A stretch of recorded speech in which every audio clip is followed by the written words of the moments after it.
2 दिनों की IT department से क्वेश्चनिंग के बाद खास तौर पर हमसे बात करने के लिए हमारे साथ हैं एक्सक्लूसिवली रॉबर्ट वाड्रा साहब। वाड्रा साहब बहुत बहुत शुक्रिया। एक तो difficult time I can understand कि 2 दिन की क्वेश्चनिंग के बाद आपने समय निकाला है। वाड्रा साहब, मैं सबसे पहले आपसे ये पूछना चाहता हूं कि 2 दिन की क्वेश्चनिंग हुई, घंटों की क्वेश्चनिंग हुई, और उसके बाद मैंने आपका एक बयान देखा कि आपने कहा ये विंडिक्टिव पॉलिटिक्स है, ये ध्यान को डाइवर्ट करने के लिए किया जा रहा है। ये आरोप आप क्यों लगा रहे हैं? देखिए, ये समय है जहां हमारी फुल फोकस होना चाहिए on the farmers to help the issues that the farmers are going through, and I feel that when the government is cornered on things that they do not do for the people who are suffering, they need some kind of an issue which would sell, or I mean people would be interested in knowing, and they would use me, and they would try and pressurize me in different ways, so that there's a bit of media hype. It becomes, the media's kind of direction changes, and also they bring up things on me. I've always, I'm a law-abiding citizen, and I've always adhered to all the requirements or norms. If I'm doing a business, we file our returns, and we do everything. Everything is in the ROC. Anybody can see it. Any work or business that we've done is always recorded. It's in our book of accounts, and everything is clear. But I माफी चाहता हूँ, एक दरखास्त करूंगा हिंदी में, अगर थोड़ा सा प्लीज बोलें। हाँ, तो जैसे मैं आपको दोबारा बोलूँगा कि हमने जो भी अपना काम बिजनेस किया है, उसके लिए हमने हमेशा अपने रिटर्न्स फाइल किए हैं ढंग से, हर साल से, और आरओसी में सारा इंफॉर्मेशन आपको मिल सकता है। जितने भी एजेंसीज ऑफिसर्स को कुछ चाहिए वो आरओसी में वो देख सकते हैं क्लियरली, जो हमने काम किया है, जो रिटर्न्स फाइल किए हैं, जो रिकॉर्डेड है, हर चीज़ रिकॉर्डेड है, हर चीज़ असेस्ड है और रीअसेस्ड है। और हमने कभी भी कोई किसी तरीके से भी टैक्स इवेजन नहीं की है, और अगर कभी भी उनको कुछ लगा है, जो भी पेनल्टी होती है वो हम देते हैं। तो हम बिल्कुल किसी और बिजनेसमैन से अलग नहीं है। और मैं इस देश में रहता हूँ, मैं एक बहुत ही रेप्यूटेड फैमिली के साथ मेरे रिश्ते हैं। मैं कभी भी कुछ गलत नहीं करूँगा कि उनको कोई आँच आए। सर, आपने अभी कहा कि डाइवर्ट करने के लिए वो मुझे टारगेट करने की कोशिश करते हैं। आपको क्यों ऐसा लगता है? सरकार ऐसा क्यों करेगी? क्योंकि जो आईटी डिपार्टमेंट है या जो इन्वेस्टिगेटिव एजेंसीज हैं, उनका कहना है कि उनके पास साक्ष्य हैं, उनके पास एविडेंस है, and so they are proceeding. देखिए, ये मामला 8 साल से 10 साल से चलता आ रहा है, और जब भी कोई इश्यू आती है, और पूरे देश वाले, खुद देश के वासी जो हैं, जो लोग हैं यहाँ के, वो आकर मुझे बोलते हैं कि अब दोबारा तुम्हारा नाम आएगा। जब भी कोई भी इशू होती है तो आपका, मतलब रॉबर्ट वाड्रा का नाम आगे आ जाता है।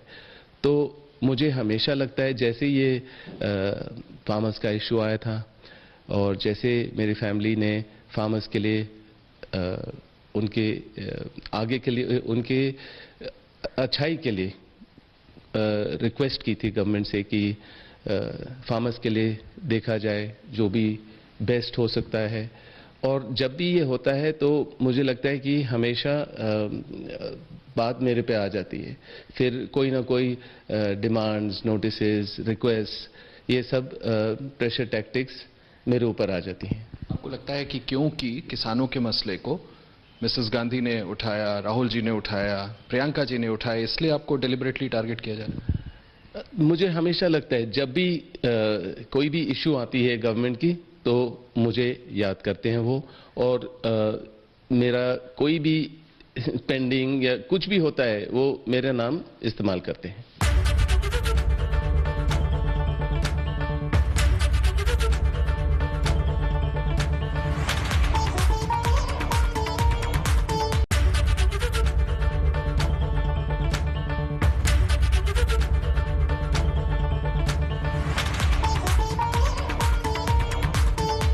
वाडा 2 दिन आपके इसी दफ्तर में ये आईटी डिपार्टमेंट के ऑफिशियल्स आए, हमें ये बताया गया कि समन्स भेजे गए थे आपको, लेकिन आप वहां नहीं गए, ऐसा क्यों किया आपने? इस समय पर आप जहां कोविड का और कोरोना वायरस का सबको पता है इतना ज़्यादा फैल रहा है, लोग बीमार हो रहे हैं और सब अपने आप को बचाव कर रहे हैं, और मैं क्यों अपने हेल्थ को मुश्किल में डालूं? मैंने कभी इनकार नहीं किए। जो भी उनके नोटिसेस, हमें नोटिसेस हर दूसरे दिन 10 या 9 या 10 नोटिसेस आ जाते हैं, और जो भी उनके रिक्वायरमेंट होते हैं डॉक्यूमेंट्स के तरह हम लोग डॉक्यूमेंट्स उनके पास पहुंचा देते हैं।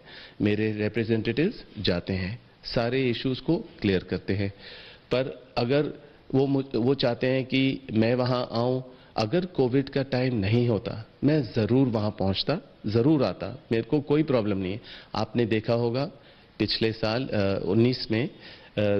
2019 में मैं ईडी ऑफिस मतलब कि 13 बारी दिल्ली में गया हूं और 2 बारी जयपुर में भी गया हूं।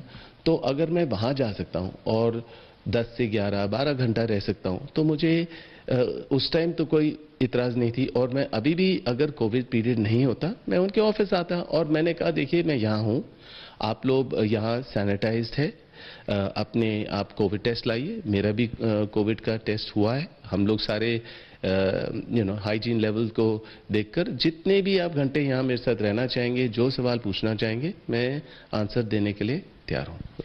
यानी एज आई अंडरस्टैंड, आपने सिर्फ कोविड को ध्यान में रखते हुए समय मांगा था, आपने अवॉइड नहीं किया था। कभी भी अवॉइड करने की जरूरत ही नहीं है। मेरे को किसी चीज की छुपाने की जरूरत नहीं है। जो भी सवाल पूछा जाएगा फुल आंसर दिया जाएगा।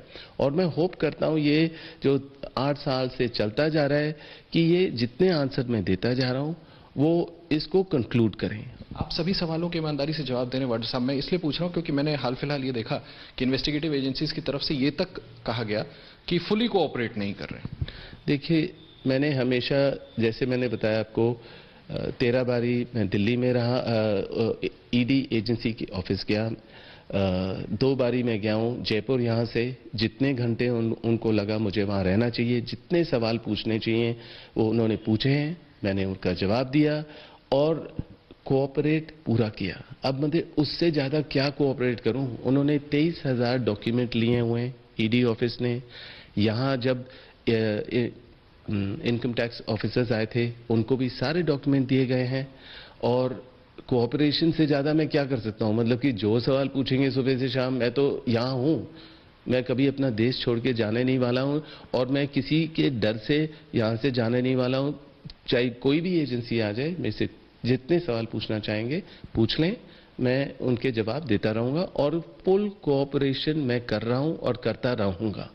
पूरी तरह से आप आगे भी कोऑपरेट करेंगे जितनी बार भी क्वेश्चन? बिल्कुल, मैंने कभी किसी को मना नहीं किया। अगर आज भी तीसरे दिन भी वो आना चाहेंगे, मैंने कहा आप आइए, जितने सवाल हैं उसको दोबारा पूछ लीजिए, मेरे को कोई इतराज नहीं है। डॉक्टर साहब, तकलीफ होती है क्या आपको? कभी ये डिसअपॉइंटिंग लगता है जो बात आप कह रहे हैं कि ये पॉलिटिकल वेंडेटा है, आप कन्विंस्ड है कि ये पॉलिटिकल वेंडेटा है, इससे तकलीफ होती है? देखिए, अगर मैं हर सवाल को, उनके वही सवाल को 10 बारी जवाब दूं, और अगर मैं ईडी ऑफिस में 15 बारी गया हूं, यहां ये लोग आए हैं, आप देख सकते हैं सुबह से शाम तक आए हैं, परसों और कल, और मैंने वही जवाब जो मैंने ईडी के यहाँ दिए मैंने यहाँ दिए। अगर फाइनेंशियल मैटर्स है, अगर कोई भी मोटिव्स है, अभी किससे मिलाऊं, कैसे मिलाऊं, क्यों मिलाऊं, सारे जवाब मैंने दिए जो मेरे तरफ से देने चाहिए। अब मैं किसी और के बारे में तो बोल नहीं सकता हूं, वो क्या कह रहे हैं या कैसे कह रहे हैं, या उनके क्या सोच है कि अच्छा मैं वहां गया था तो वो मेरा होगा, यहां गया हूं तो ये मेरा होगा, या ऐसी चीजें। और देखिए, जब मेरा नाम लोग कभी इस्तेमाल करते हैं, गलत तरीके से इस्तेमाल करते हैं, अब मैं उसको कंट्रोल नहीं कर सकता हूं, मैं उन लोगों को कंट्रोल नहीं कर सकता हूं, मैं करना भी नहीं चाह रहा हूं। मेरा क्लियर है, यहाँ सारे डॉक्यूमेंट्स क्लियर हैं, रिकॉर्डेड हैं, असेस्ड हैं, टैक्स दिए हुए हैं, और सवाल मतलब कि 12-14 साल पहले के हैं, जिस दिन से मैंने काम शुरू किया। तो मैं उस टाइम का भी दे सकता हूं, जो मेरे फादर करते थे मुरादाबाद में बिजनेस, उसका भी दे सकता हूं, और मैं यहां हूं और सारे डॉक्यूमेंट्स उन लोगों के पास ऑलरेडी है। हम लोगों ने मतलब अब उनके पास मोर डॉक्यूमेंट्स हैं, हमारे से ज्यादा उनके पास मोर डॉक्यूमेंट्स हैं। जितने भी एजेंसी थे उनके पास सारे डॉक्यूमेंट्स हैं हमारे।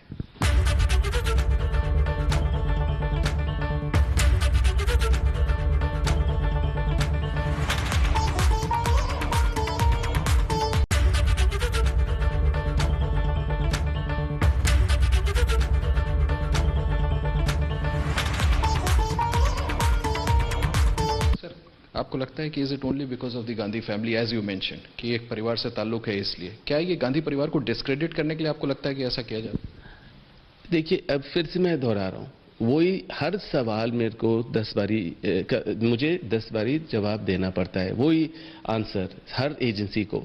तो ऑब्वियसली यही होगा कि मतलब कि it is a political issue, because I don't see any other businessman, I don't see any other person going through this kind of harassment, this witch hunt. Now, you know, I am not just saying it in the air. मैं हवा में नहीं बोल रहा हूँ, मैं clearly बोल रहा हूँ कि जब भी कोई इशू आती है इनकी, तो मेरे कुछ ना कुछ मुद्दा बना के सामने लाते हैं।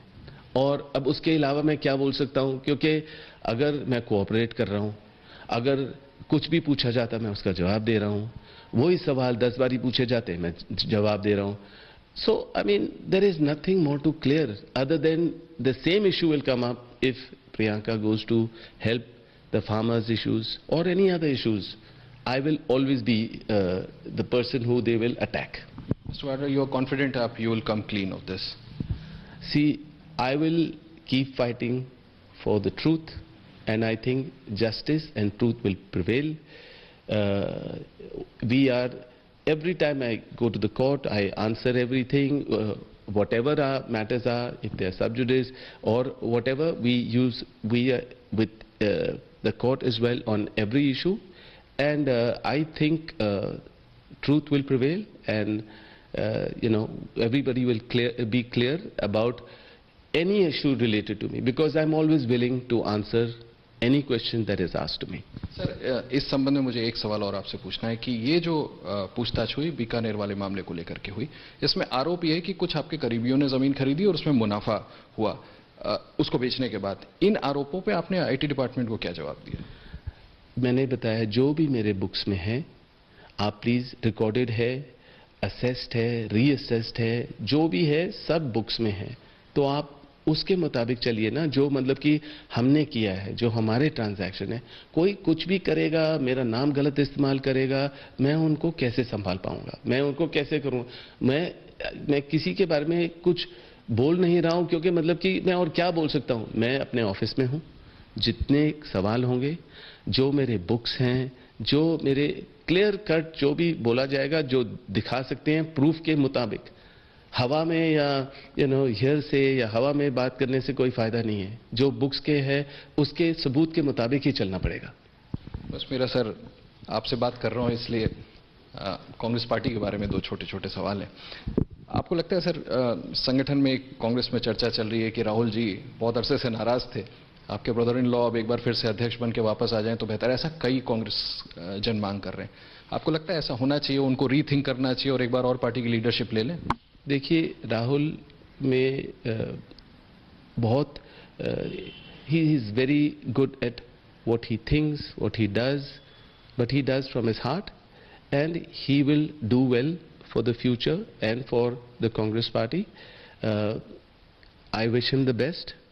I can't say how the Congress, thinks or what they would like and desire. I keep away from politics, but I wish my brother-in-law the best, and I think he has a lot of insight and he can deliver.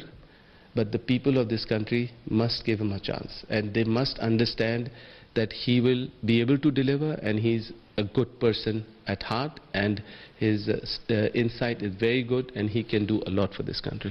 आखिरी सवाल वाड्रा साहब, मैंने आपसे ये सवाल इसलिए पूछा क्योंकि आपके नोटिस में भी आया होगा कि पार्टी के बड़े सीनियर लीडर्स ने मिसेस गांधी को चिट्ठी लिखी थी और सीमिंगली वो परसेप्शन ऐसा गया कि these leaders are against the leadership of mister Rahul Gandhi. उन लोगों से कुछ कहना चाहेंगे? मैं कहूंगा कि एकजुट होकर अगर हम आगे बढ़े तो देश के लिए अच्छा है, कांग्रेस पार्टी के लिए अच्छा है। और हम लोग खाली, actually my family, not me, the family is there to help the people of the country, and if we are together we can help the people of the country better than we've done before, and we should stick together and keep a good mind, strong mind, and stay safe at this period of COVID for sure. बहुत शुक्रिया हमसे बात करने के लिए Robert Vadra साहब, बहुत बहुत शुक्रिया। मिस्टर रॉबर्ट वाड्रा, जिन्होंने एबीपी न्यूज से एक्सक्लूसिव बात की, 2 दिन की लगातार क्वेश्चनिंग हुई, सभी सवालों का साफगोई से जवाब दिया, और सबसे बड़ी बात कि मिस्टर रॉबर्ट वाड्रा का कहना है कि ऐसा नहीं है कि सिर्फ 2 दिनों की जो क्वेश्चनिंग हुई है वहां पर पूर्ण विराम लग जाता है। जितनी बार क्वेश्चनिंग करने चाहें, एजेंसीज जो सवाल पूछने चाहें, सभी के जवाब देने के लिए तैयार हैं और पूरी तरह कॉन्फिडेंट हैं कि law will take its course and जो सच्चाई है वो जरूर सामने आएगी। Truth will prevail. Cameraman Ajit Chacko के साथ आशीष कुमार सिंह, एबीपी न्यूज, दिल्ली।